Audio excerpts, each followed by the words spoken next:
ready to do life and business on your terms and truly live your big ticket life.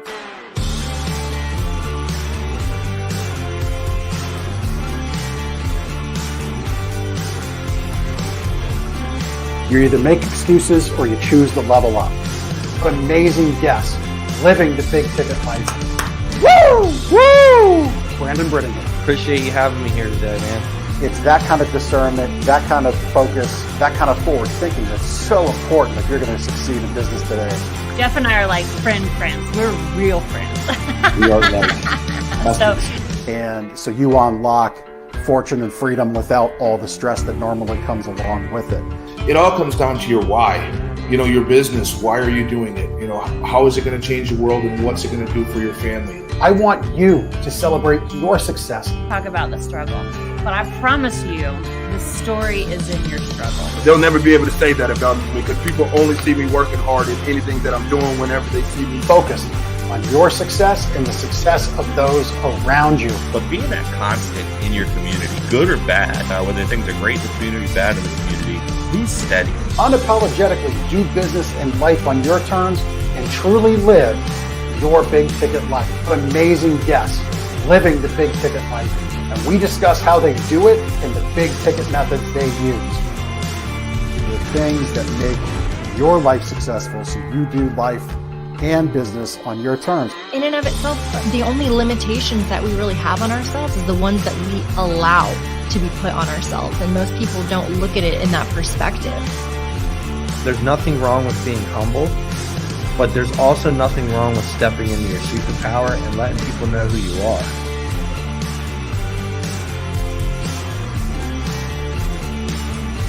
Get ready to do life and business on your terms and truly live your big ticket life.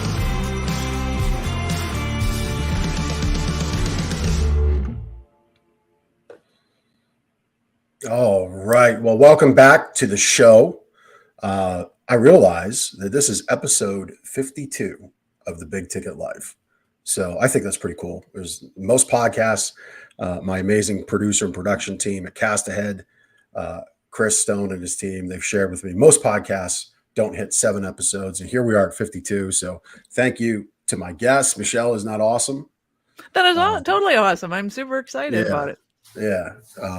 And, you know, I wouldn't be able to do it without my team at Cast Ahead. And when Cast Ahead put, who's now handling my guest bookings, when they put Michelle in front of me, it's like, all right, she does CRM stuff, marketing, gets marketing, knows Infusionsoft like the back of her hand.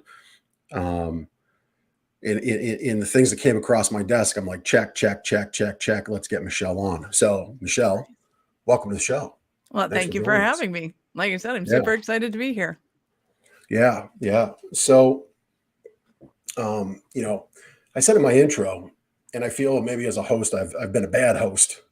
I've kind of strayed away at times from some of the focus of the show, but that's because the guests that come on are dynamic and I want to have them share their story and I can kind of bring that out through our talk. But one of the things that I believe in, the people I work with, I think there's a lot of greatness that comes from in business stability, business strength, and intrinsic and realized value comes from having complex systems, but they're shown to be so simple. And I think that's where good use of tools like CRMs, and this is not going to be a talk about Infusionsoft. For the love of God, we're not going there. Right? Right, Michelle? And yet it will be. Right. All good. Right. Yeah. But, you know, so I think when you look at it, as complex of a solution as something like Infusionsoft or any other CRM or any other business software tool you might use can be or is, there's greatness in making it work simply. We're front-facing people interacting with clients, customers, patients, whoever, interacting with other tools like your website, your commerce checkout, your shopping cart, your point of sale. When it's all put together and works simply, I think that's pretty beautiful. So let's have you jump in on that point and kind of share your thoughts around that. Absolutely. Well, I think when I'm coaching somebody, it's all about the simplicity and the ease of execution.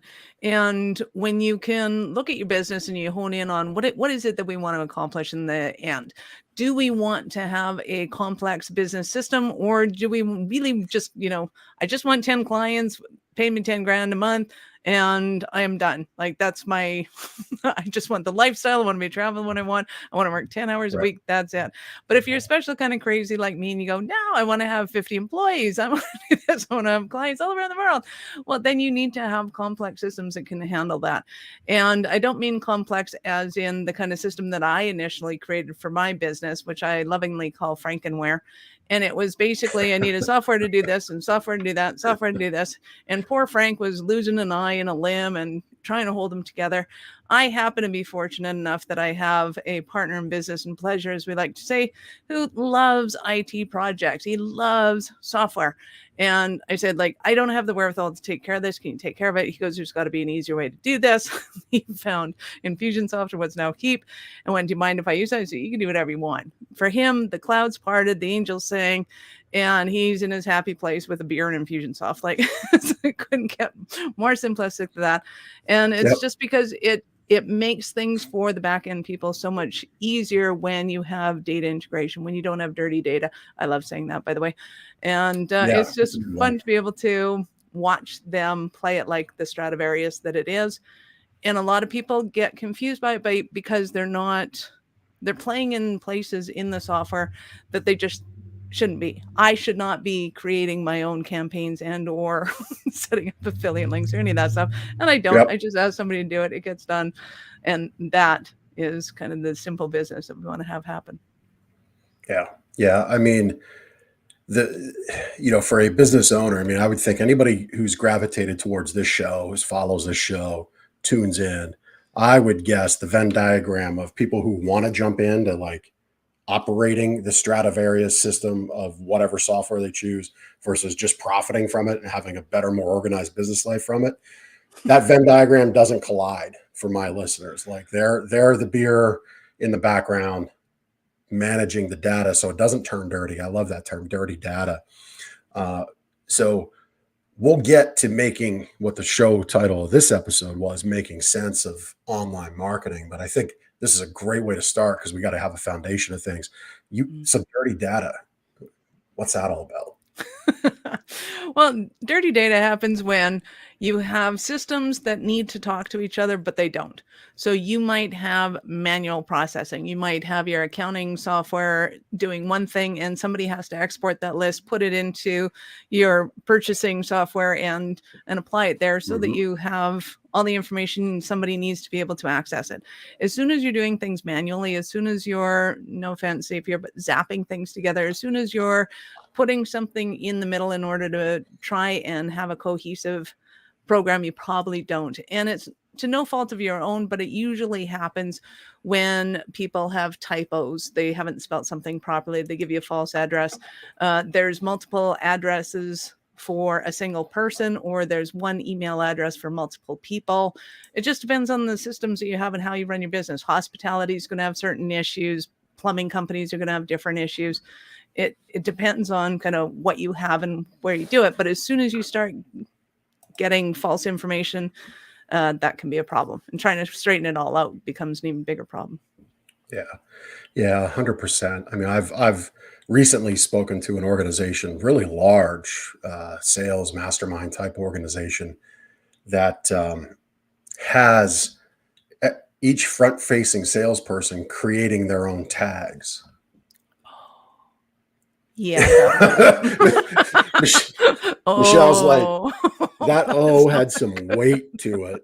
It had some heft. No, that is a really expensive business strategy, just saying.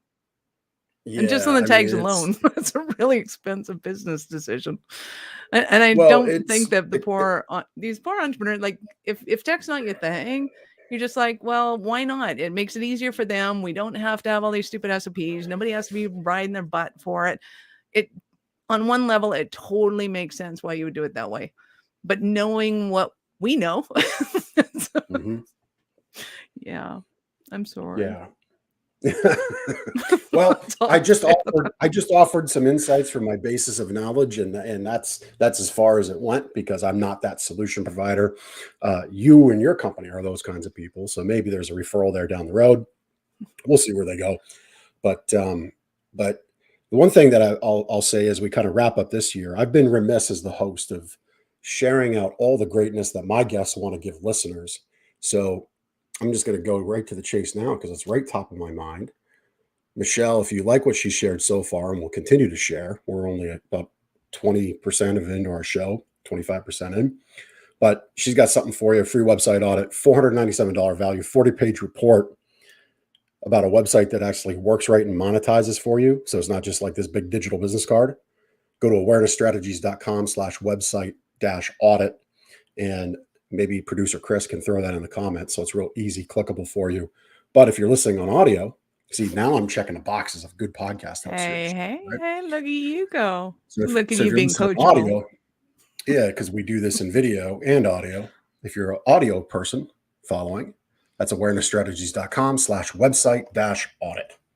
So on that note of, tools and how do you choose, I want to give a little analogy about the right tool in the right place in the right moment. And I think so many people lose sight of what their outcome is.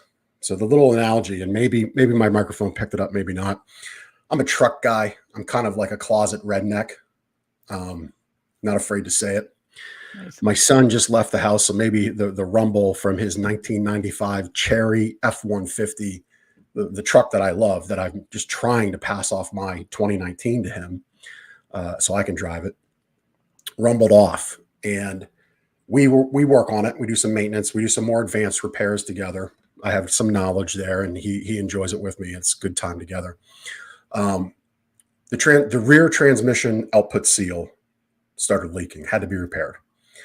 It sounds complicated. It's actually a very simple repair until you realize that the prior owner loved something called gasket seal, and on something that didn't need it, because as time goes on, that seal expands with heat, and that it locks in place as it is, but the heat expansion of it keeps it in place. Analogously to choosing the right tool, we fixed that. I had to beat the snot out of this old leaky seal with a hammer and a screwdriver. My son's eyeballs are flying out of his head. He's thinking I'm breaking his truck, that he's not going to be able to go out with his friends that night. I'm like, I got it. We go to put the new one in. Now, I knew the outcome. I knew we had to push it in, hammer it in, flush. That was the outcome I needed. The tool wasn't apparent right in front of me, but I found at the parts store an exhaust pipe reduction piece that fit the dimensions of the seal perfectly. So I knew the outcome, right? Mm-hmm. And I was able to find that tool because I knew what the outcome needed to be. Tap, tap, tap, then flush, fine. 15 minutes later, he's out the door with his friends. So I think we'll get to the marketing part of our time together, but I want you to share what's your recommendation? So somebody wants, all right, like I get I need systems, I get complexity, I get it builds value in my business, I get the pain of bringing it all in. Yep, go ahead. I was going to say on the analogy, and I'm going to stick to it because you may appreciate this immensely. So we have a snowblower. I live in Canada. Mm-hmm. We have a snowblower, and it wasn't working. It was a hand-me-down from Brad's dad. And he said he was just going to throw it out because it didn't work. And I said, well, if we're going to throw it out because it doesn't work, do you mind if I go in there and start playing with it? And can we take apart the carburetor and just see whether or not we can clean it up and see what happens? So he took off the carburetor, pulls it apart. I start cleaning this. I'm like, should this be dirty? This looks really full. I'm thinking we need to clean this. And I'm feeling very girly going, oh my God, I'm cleaning shit. Like, really? Am I cleaning this? So I'm playing with it and he's helping me put it together. We put it back together and it works. And I'm super stoked. I'm like, yay, I get to go over the snowblower. And the analogy here is I could, well, the story's not finished yet. So Brad thinks that we should just go and buy a new carburetor because now this thing clearly works. If it had a new carburetor, it'd be fine. I'm thinking they're about $250. He goes and looks, $23. Gets brand new carburetor, pops it on. Thing works like a charm. Lovely. So if you look at your business this way, we spent the good part of 8 hours working on this thing. Both of us bill out at about $500 an hour for a $23 piece. On a piece of that is Yep. about, I don't know, 15, 20-year-old. So we could have bought a new one for like $1,000 that was working charmingly well. Got rid of this one. Like Yeah, I all of mean, that, if it was a business decision, is an epic waste of time, money, effort, skill set. I mean, was it fun? Yeah, it yep, was fun. And does it give me a good story? And do people go, wow, you took part of carburetor? Wow, look at me go. right, But from a business decision, it's a brutal one. If we had a landscaping business, there's no way in hell I would waste that much time on that, doing that thing. And that's, I think, the problem that people get into is they're worried about the dollars and cents. And I totally get that. I'm a business owner. I have been since I was 23 years old. I know how to put a company down faster than most people do. It's not a good skill, trust me. But it is a valuable skill in knowing what mistakes not to make and not to make yep, quickly. And then there's, how do you build a $1 million company? How do you build a $10 million company? How do you build a $23 million company? And looking at the efficiencies of what is the end game here? Does this make sense financially? Does this make sense from an input perspective? And sometimes it makes more sense to spend a bit more money up front in order to get a long-term payoff in the back. And those are the kind of decisions you want to be making, not does my staff like playing in this software? Like, no offense, right, but nobody cares whether or not your admin likes the software that they're using. That's not their decision. It needs to be a right, business decision that is, right. what's my profitability? What are my expenses? Where is this going to get me in the end? And will it get me to where I want to go? Because I've worked with companies that are, $25, $100 million companies, and they're making decisions on what software they're going to use based on who uses it. Yeah. Yeah.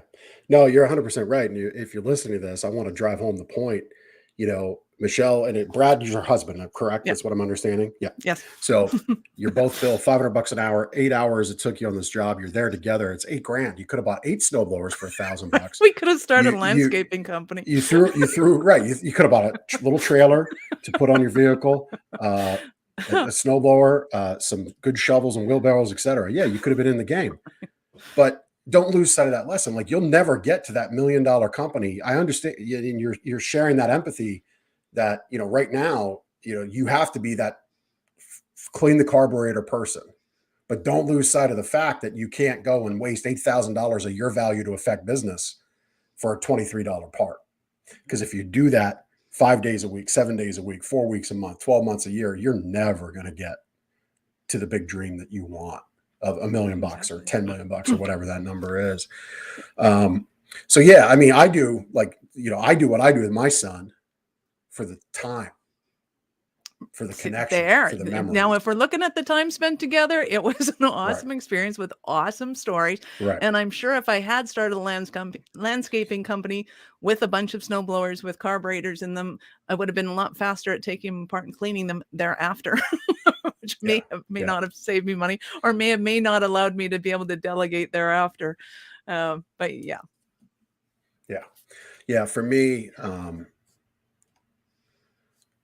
For me, it's about the time with my son, because honestly, I wasn't living early on in my business life. I wasn't living the big ticket life where I put family first. Especially my oldest boy, I missed a lot of those firsts, and I'm making up for that now in as many ways as I can.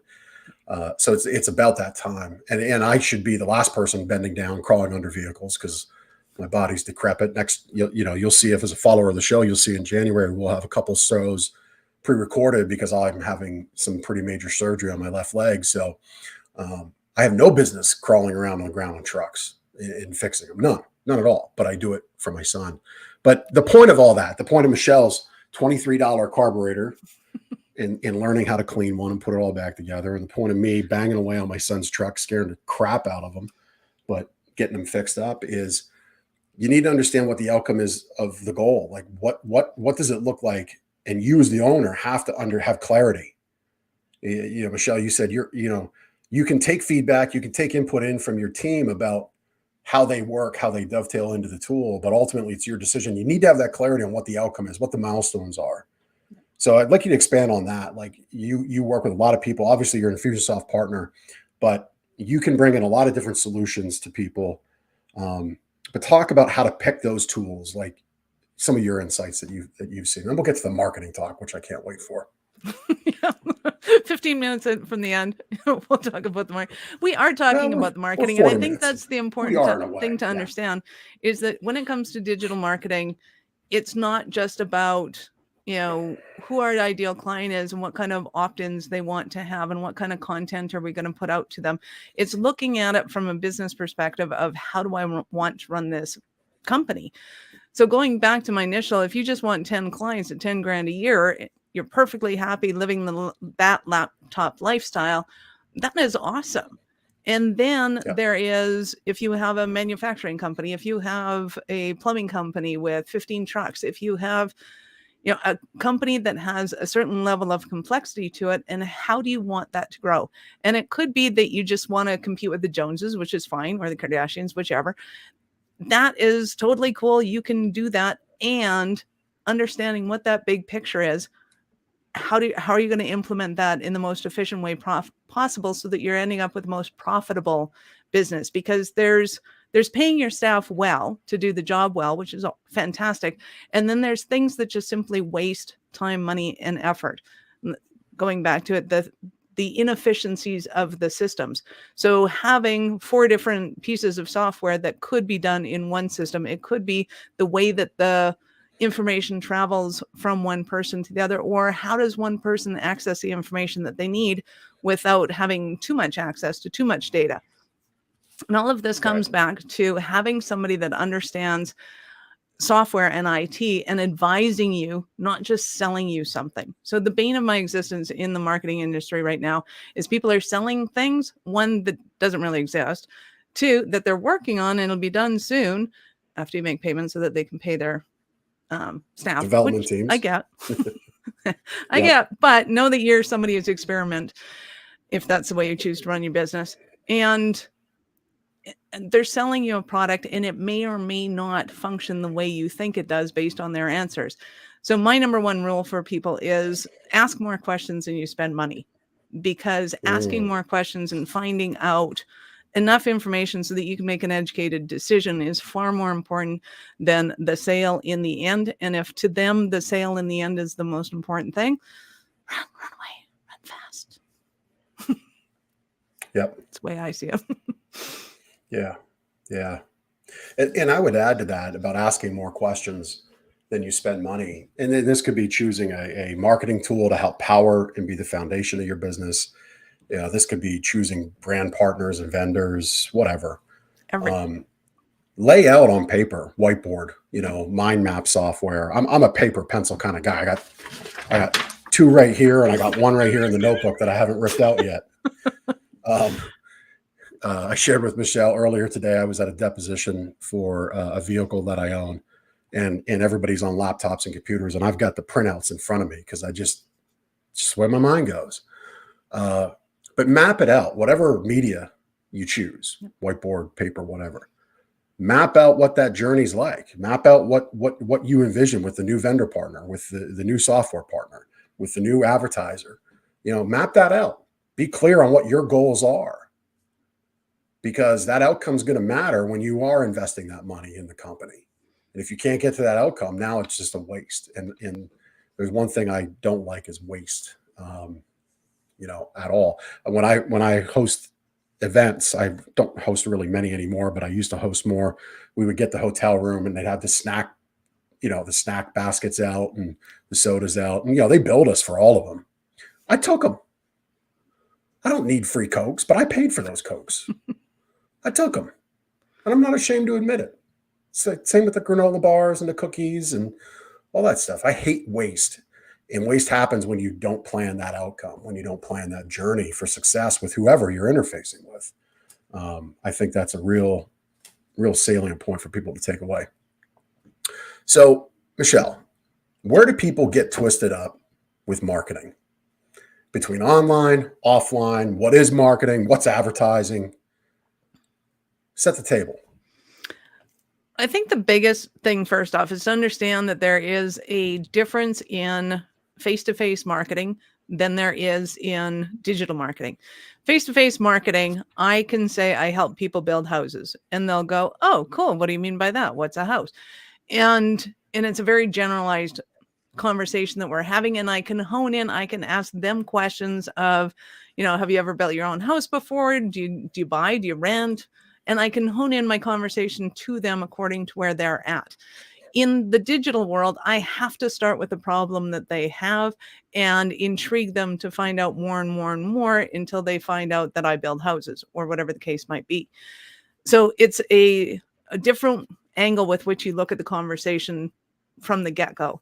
The myriad of mistakes that people make in marketing itself tends to be either old school marketing, things that they learned 40 years ago from something where it was all about the brand. It was all about the thing. And they wanted the novelty of the thing. Now, that can still work for companies that have a brand, things like Lamborghini, Rolex. You can still have those, and it works just fine. But for the most part, even if you're the Kardashians, you got to build up that excitement. You've got to build up the intrigue of what is it that people want, and how do you help solve those problems for you? And they actually do it phenomenally well.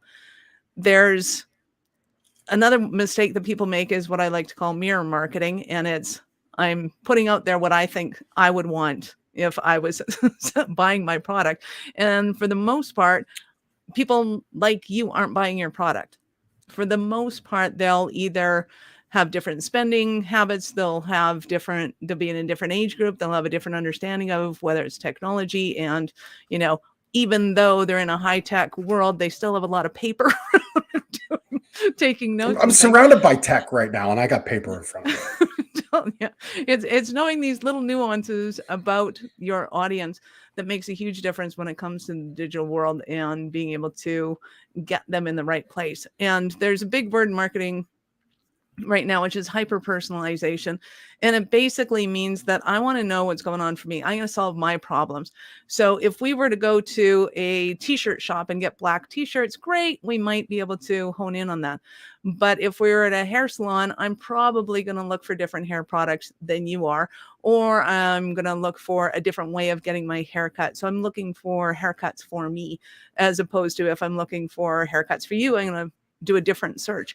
And that becomes very pertinent in what you sell and how you sell it. So it's not that you have to only have one kind of niche client or avatar, but you have to have messages that hone in on that specific avatar that meet their needs in that moment, which is an interesting conundrum that we're coming up to. Somebody put it the most interesting way. It was, once upon a time, if you wanted to buy a Ford, you could buy any color you wanted as long as it was black. Now you can get any color on the planet. Some of them, have just been invented a week ago, and you can still get your car colored in that color, and you can have the stereo equipment, the sunroof, the everything. So there's so many options that you have to hone in on those one thing that one person wants. And the same thing is happening in the digital world right now with every company. Yeah. So I made a handful of notes, and folks, I just always like to put this out every few episodes. You see me making notes. I'm not distracted. I'm not multitasking, because I think multitasking is love notes. not even doesn't work. But right, little love notes. Yeah, no, really, what I you dropped a Henry Ford quote on us about you can have any Ford you want so long as it's black. Another Henry Ford quote is, I use every part of the pig possible. So when I record these shows, I know you're not going to maybe sit down and catch a whole episode in one shot. And especially on video, I want to be a part of how people use video media today. I'm going to give you a reel. So that's what I do. I make these notes. So I just made like 4 really great notes related to marketing of what we just shared. And the one you hit on, last one, I want to start first, and maybe we'll work back. But you really hit on specificity of market. And it is massive. And I think when you relate it back 40, 50 years ago to brand, it comes down to the fact that we can't be Coke. We can't be Lamborghini. And, you've dropped Kardashians a couple times. A lot of people kind of laugh about that, but that family's very aware of the product they're selling. They're selling themselves. And they are very aware and very smart people. You don't get to $1 billion in revenue across a few of the heads in the family by being dumb. They know exactly what they're doing, and they know their very specific market. but specificity matters. Like for me, in my world, the clients I work with, I don't have the opt-ins and the upsell. I specifically target certain types of businesses, and I'm honed in on that. I narrow the field tremendously, and I give value and create connection through this kind of a media. But I think specificity is so important, and so many people lose sight of that. Where you talked about the brand awareness. No, brand is built, to me, brand's built one customer sale at a time, one learned interaction at a time, one mistake at a time, and you're constantly reinvesting those dollars from the sale or those pain points from what you learned. You're reinvesting back into what your brand means and who you specifically can best serve. So I love that you touched on specificity. So when I'm looking at, even if you brand, say, a used car sales lot, awesome, fantastic. The issue is, if I see a black Lincoln and I want a black Lincoln, I got to click on the ad or whatever it is, and I want to go to the website and I want to see black Lincoln. I don't want to see a green Honda Civic, because as soon as I do, I'm out of there. That's not my kind of car. But same thing happens when somebody sees a green Honda Civic. They want the green Honda Civic. They don't want a yellow one. They don't want a red one. They want that one. So you have to be able to create ads that are specifically targeted, and you're going through your ideal client's ideal journey to get there. The argument has been made, I think, for the last 50 years. Correct me if I'm wrong, but there's this huge thing about Chevy versus Ford trucks. Oh yeah, it's massive. Right? I don't like and those if guys. you have And a they don't like me. dealership that happens to sell both, you want to walk a fine line on that, or pick one and then delve into it and go, hey, and we have your parts, and we have your this, and we have your that, so that your audience feels the love and affection when they get there, whether it's from a post that you've put up to your website, or to actually walking into your front doors and going, I'm home. Because as soon as they go, I'm home, then they're telling their friends, they know who the Ford guys are and the Chevy people. They know that. And you want them to have those conversations. Yeah. Right. Yeah, That turns them into a raving fan. It's from somebody that's never met you before and clicks on an ad to somebody that becomes your raving fan. Is that messaging? Is that little piece of you that comes into it? If you couldn't care less whether you do Fords or Chevys, then great, do both and say, yep, everybody's welcome. And if you're like, hey, we could have a ton of fun with this, let's just go hard on one or the other. Great, go hard on it and have fun with it. Well, you know, in that, let's expand on that example, because I think you can be the seller of both Fords and Chevys. I think you can be the place where all Ford guys go, and I think you can be the same place where all Chevy guys go. You got three. Sorry, my hand's all jacked up. I just gave a claw. This hand's been busted up so many times. Oh, now you have 5. I'll do it this way with this hand. 3. There's in that dealership example, and this translates to somebody selling something online. It doesn't matter. Just listen to the examples. You can be the place where people buy pickup trucks. Mm-hmm. You can be the place that 4 guys love and rekindle all their memories of Bigfoot as they grow up. Me, okay, that's where it began with me. Or you can be a Chevy guy and always be second. Just kidding. I knew I had some. I don't know what Chevy guys like, but let's say my marketing person did. Mm-hmm. Those would be the 3 campaigns I would run, the 3 marketing assets I would create. And I'd create many assets around those 3 messages, those 3 connections of affinity. You want a truck because you're the weekend warrior that is doing that landscaping side hustle. Okay. Or you're a Ford guy and you're only ever going to be a Ford guy, or you're a Chevy guy, gal, and you're only going to be a Chevy guy or gal, whatever way you're going to go. But if you're a Ford gal or you're a Chevy gal, the same thing can happen, which does bring us to your 5 options now. And then you can go to the family vehicles, and then you can go to there's a whole lot of ways that you can take this.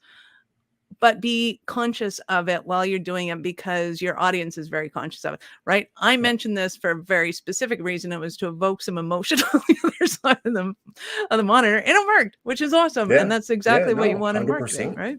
Yeah.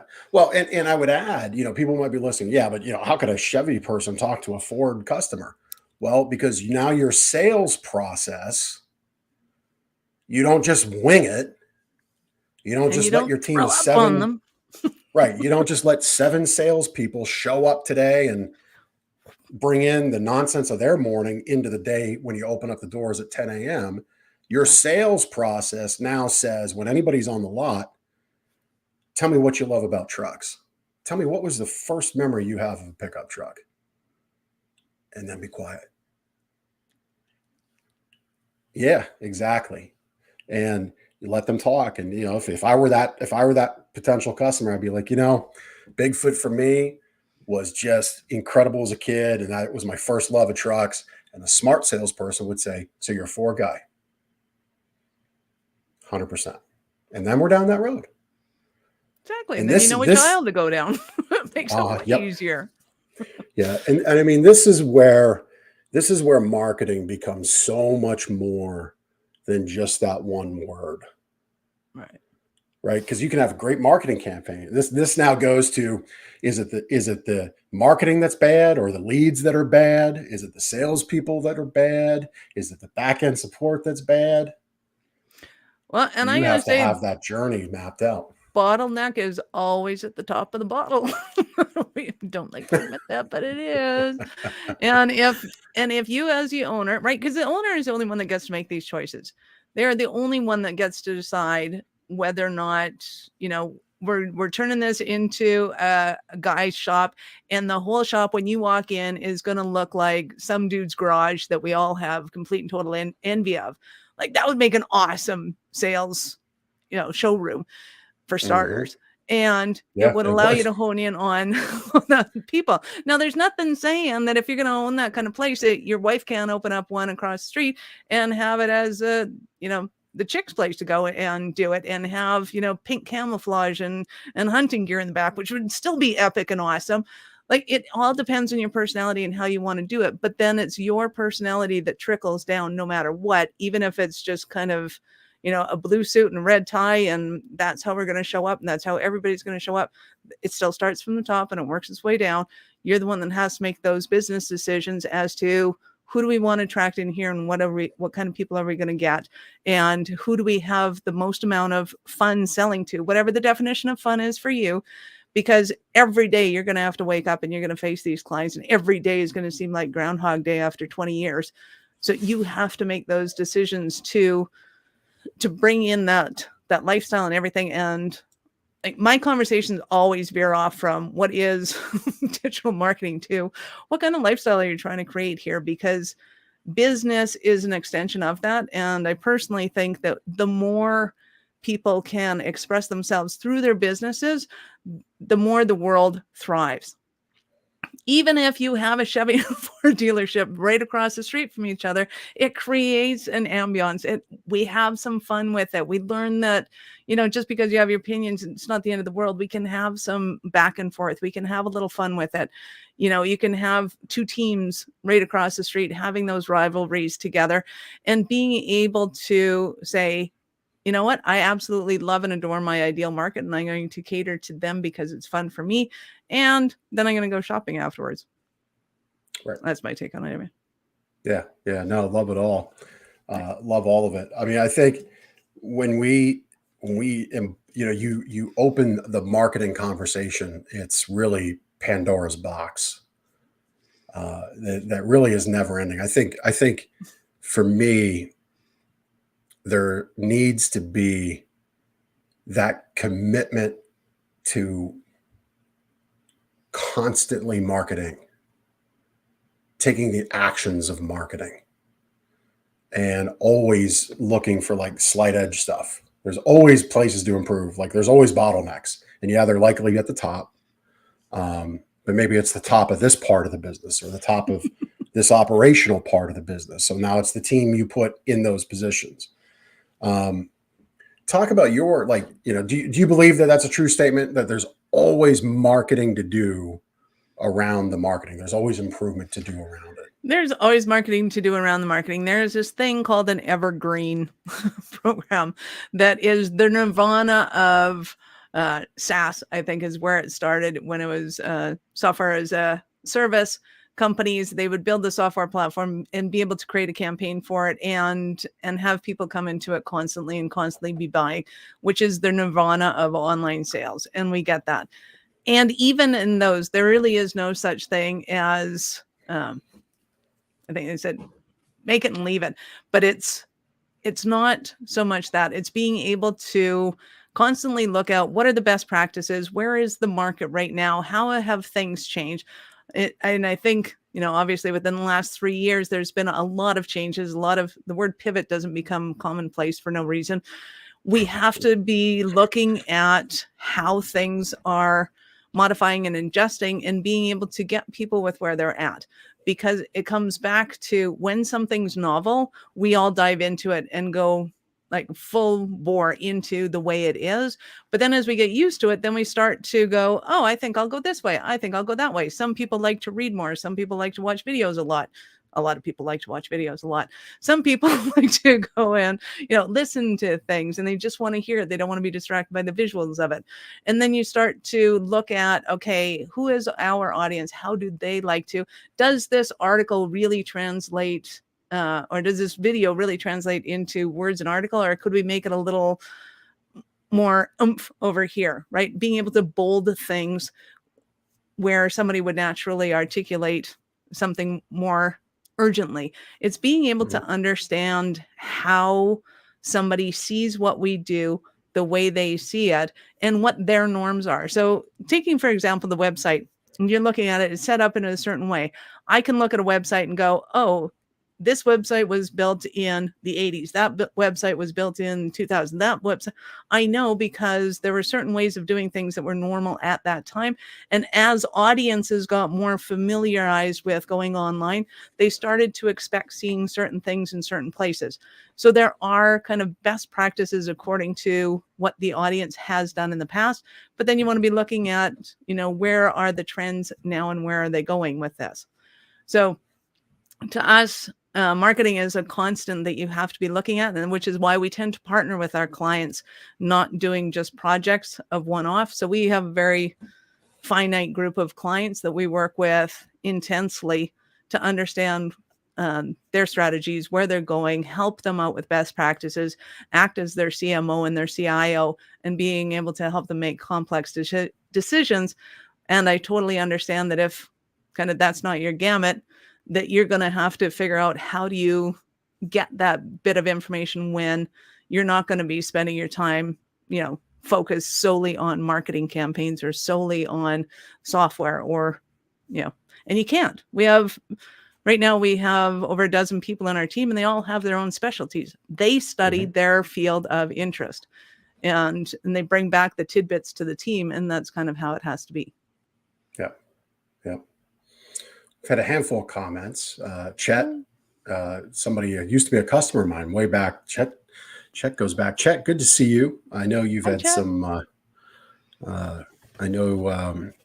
You've had some setbacks from a health standpoint, but I'm glad to see you're on that road of recovery and getting there. So Chet talks. And this is kind of where we can create all these systems in a vacuum. He talks about giving salespeople.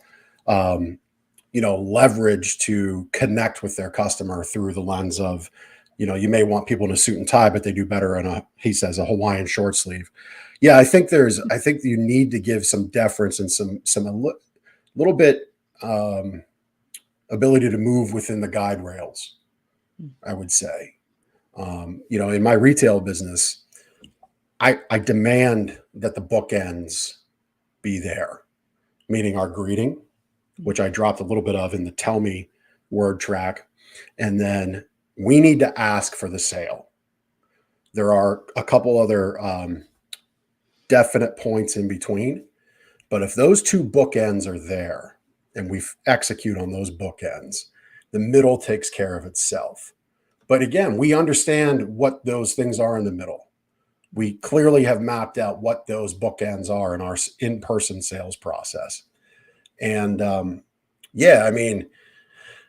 we've kind of gone, we've always thought it's kind of silly in that business. That's a retail mattress store. We've kind of thought like our competitors wear suits and ties. Like my belief on suits and ties is they're for church and funerals. That's that's kind of my thing. Like in this podcast room and that closet over there is where all that stuff exists. And it probably has got an inch of dust on it because I haven't had any of that stuff for quite a while. Thankfully, that is funerals. That is, but for me, I think establishing those guide rails, again, it goes back to that identification of your journey, the journey in anything you're going to do. So if it's that face-to-face interaction, if it's, you said that evergreen solution in the SaaS world, you know, that marketing campaign that, you know, always works, you've got to have, okay, we understand what the goal is. We understand what the response is. We know to make this thing work, we got to mail this out. We got to make that phone call. We got to send these emails. We got to automate these texts to happen at these days, at these times. But then what happens in between those points can be a little squishy because, you know, we have to consider in a face-to-face environment the human element, that we still got to deal with people. And when we make people jump into that suit and tie, we might take away a little bit of their human element, and they don't like their day so much. Anything like, what do you think of all that?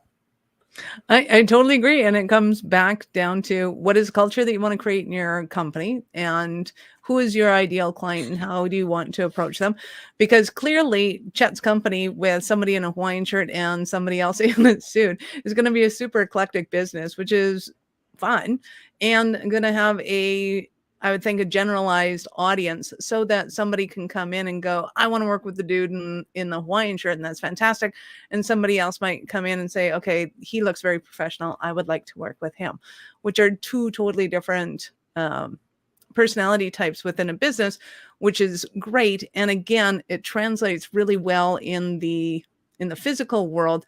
When it comes to the online marketing, they're going to be two different strains. So you might have one person monitoring one chat, somebody else monitoring another chat, to be able to address that, because those people are likely not only dressing differently, they're articulating their thoughts differently, and they're expressing themselves differently to their clientele, and their clientele expects them to do those things differently. And it's just, if you know that, that's fantastic and awesome. That works great. Yeah. I mean, to drive it home to the online world, where, you know, you live a little more in than not, is what I gather. You know, you might decide that your chatbot, to get people started, you might decide that your audience, you know, like for me, my kids drive me nuts the way they text me back. You is you, you know, like half the time it takes me twice the time to read it and understand it. Meanwhile, I'm typing out like an Oxford essay level grammar back at them. But your chatbot might be the Hawaiian shirt that relates to my kids. If that's your avatar, if that's your perfect client. Yep. Whereas if you're looking to, you know, create a solution and a service to help CPAs transition their business to the next generation, talking to them in a chatbot like their kid does, where it annoys them like it does me, probably not a good idea. Exactly. So we're going through that process right now, where we're figuring out kind of how we want to articulate that conversation. And my conclusion, and I'm hoping the team goes with me, because, you know, it's going to be my decision in the end anyways, is we're going to use my dog as our point of contact. And it's like, hey, everybody's out of the office right now, but I'm totally happy to help you with whatever I can. And, you know, if I messed it up, sorry, but, you know, people will be around here in a couple hours. And to me, it was a fun way of saying, this is a bot. This is not real. This is not a person. There are no people in the office right now, and we will get people to you when the people come. But that's my personality. I totally would put out my dog as our front customer service personnel. Some companies wouldn't. And my clientele also appreciates that and goes, oh, okay, you're not trying to tell me that your bot is a person. Like, they want that authenticity, and they don't mind a little bit of fun, and we can carry on the conversation from there. Yeah. And what's your dog's name? Arlo. Arlo. I mean, here's the thing about marketing. And this is a line out of Mad Men. Draper says to one of the clients at one point, the client's like wowed and impressed. And he says, well, you know, this isn't science. We're going to try it. We'll know when they spend their money. Exactly. So you'll know that Arlo, the chatbot dog, is going to work. You know, Arlo works in real life. He's your dog, but you'll know he'll work in that vacuum of that bot in that moment. You'll know when the emails and the responses and the phone calls come back with, what's Arlo up to today? Right? You'll know that connection was made. And now you'll know you're marketing at a really great level. I've had somebody else commenting, Chris, dear friend, runs a great agency as well, Media Twist Group, that does all kinds of cool stuff in the metaverse and, like the digital forefront of 2022 into 2023. I mean, here's somebody that takes that whole digital aspect, but makes it real. I talked about my love of Ford, my affinity to Fords, even though their current truck in my driveway is doing everything it can to undo that relationship. I'll move on. Chris had the opportunity to take me to see one of the current Bigfoot truck models and the current driver. And it was just a great experience. And I think you can have so many good things in your business, but if you're not looking for ways to create that connective experience beyond the media you work in, I think you're missing out. Now, you can't do it with everybody, and you can't do it with a $50 a month, bolt-on software solution client per se. But you should be, again, mapping out that journey, especially if you're that person that wants $10,000 a month clients, or a year clients, whatever, those people, you need to be real important to like 8 of them all the time, because otherwise you're only going to keep 2 and you'll always be searching for 8. So as we look to maybe wrap up our time, I don't say maybe, we kind of wrap up at the top of the hour. And I've loved jamming with you for sure. This has been a great conversation. What are ways that you've kind of created that special experience in your world? Maybe some of the things in your business or businesses or the clients you work with, some of those special moments of connection. Right. Well, one of the things that our staff loves to do is kind of hop onto the seasons. So we are big into the Christmas promo right now, which kind of seems silly. So almost all of our stuff will have snowflakes on it, or Santa Clauses, or Christmas trees, or elves, or baby Jesus, whatever aspect they want to bring into the holidays, which is kind of funny because some of them aren't even like they're it doesn't make a whole lot of sense, but it's fun. So we as a company celebrate all holidays, regardless of religion, because any excuse to celebrate is a good excuse as far as I'm concerned. So right now, they're putting fun stuff in there. And to me, it allows them to bring out their creativity and their spontaneity. It brings an extra, they know how to do the job, but now it gets to be a little bit more fun. And I think that's important, because the seasons and the holidays give us almost an excuse every month to do something different and bring some different aspect into it that makes it a little more spontaneous. It makes it a little more their personalization. And to us, we always want to be looking at what strengths do you have that you want to bring into the company? Are you still having fun doing your job? Is there anything, if we have something that's like, hey, we need somebody to do this, and does this sound super appealing to anyone? And we'll let anybody take on the job, even though we think it might better suit, Tom or Paul. It's who wants to do it, and can we have a little fun with it? And that's how we're bringing it out to the team, and then they bring it out to our audience. And I think our audience sees that, appreciates it, and it's just a little bit different. It's a little more personalized to them. Yeah. I mean, Chris is chiming in how he sells memories at Media Twist. Marketing makes no sense to the bottom line, but we spend money anyway. My mentor and friend, Dan Kennedy, there's sentiments there echoing through Chris, so to say, from Dan. And it's like, why wouldn't you do things like that? Especially for clients, customers, patients, whatever you call them in your business. Why wouldn't you do things for that, for them? I was lamenting to my wife, I want to continue to create a place where we give out gifts to our customers in the retail business. Because you spend 6, 8, 10 grand with us, whatever it is, $4 grand, $1,500, doesn't matter. You leave with a sheet of paper, the invoice, or maybe you're just a paperless person, unlike me, and you're happy to have us email it to you, which we do. So now you leave with nothing. They got nothing. You just gave these guys this money, and now it's going to be a week or so till you get your product. Like, that's not a good feeling. Mm-hmm. So we've created a process where we got to get the gifts out. These cost us money. You get to be the giver of gifts. I'm not asking you as the salesperson to chip into the pot for those gifts. I just want you to give them because it means something.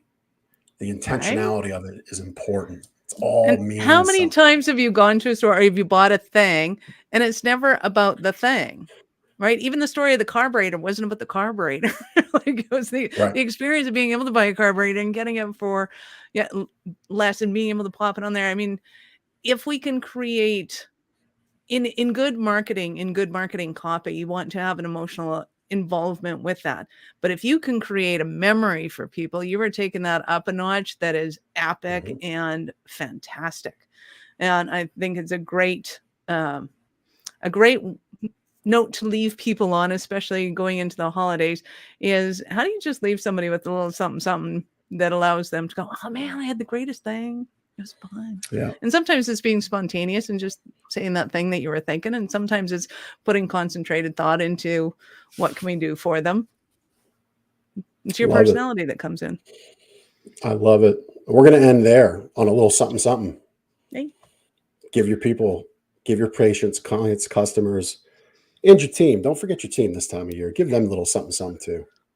Because they, you don't go anywhere alone. You go further together. But Michelle, this has been like a joy. One of the better conversations I've had as of late. Maybe listeners felt that energy coming through. I hope it went both ways. I hope you enjoyed your time here, Michelle. It was awesome. Thank you. Thank you for joining me. Again, you can get Michelle's gift to you, awarenessstrategies.com/website-audit. If you're watching, it's all typed out on screen for you, real easy, from our great team at Cast Ahead. If you need anything podcasting, check them out. But this has been great. Show's live now, living on the internet now. It'll hit audio here in a week later. And thanks so much for hanging out. Really appreciate your time. Awesome. Well, thank you for having me. It was super fun. Yep. And if you want to get a hold of Michelle, I guess I should say, where do people just get a hold of you? If they just kind of want to go right to you, how would they get a hold of you? Sad as it sounds, Facebook. Okay. I'm always on Facebook. We're also Messenger. Yep. Absolutely, either my private page or public page or business page, where we are always there, and I will always get that message. Perfect. And all those links are with the show notes. So if you're driving, don't go scribble anything down. Be safe. They're right in the notes. And if you're looking here online, they're right in the notes with this post. And we make it easy to connect with the great people we bring to you. So Michelle, thank you for helping me to wrap out the year. Yay! We started on a high note. We ended on a high note. We had great high notes in between. I really appreciate you. Thank you so much for being on the show. I appreciate you too. Happy holidays. Right. Yeah. Merry Christmas. Happy holidays to you as well. All right. We'll see you next time on The Big Ticket Life. Take care. Thank you so much for taking the time to listen to this episode of The Big Ticket Life. You've heard from another amazing guest living their own big ticket life, and now it's time to live yours. First, I'd love for you to take me up on my free gift to you. Claim your gift at gift.thebigticketlife.live. That's gift.thebigticketlife.live. See, all your life you've been told what is and what isn't possible by the loudest voices from the cheapest seats. It's time to finally do life and business on your terms. Sure, you've heard similar things, but without clarity on what can be done, it's easy to have your customers, employees, maybe even partners, and your spouse keep you from truly living a big ticket life.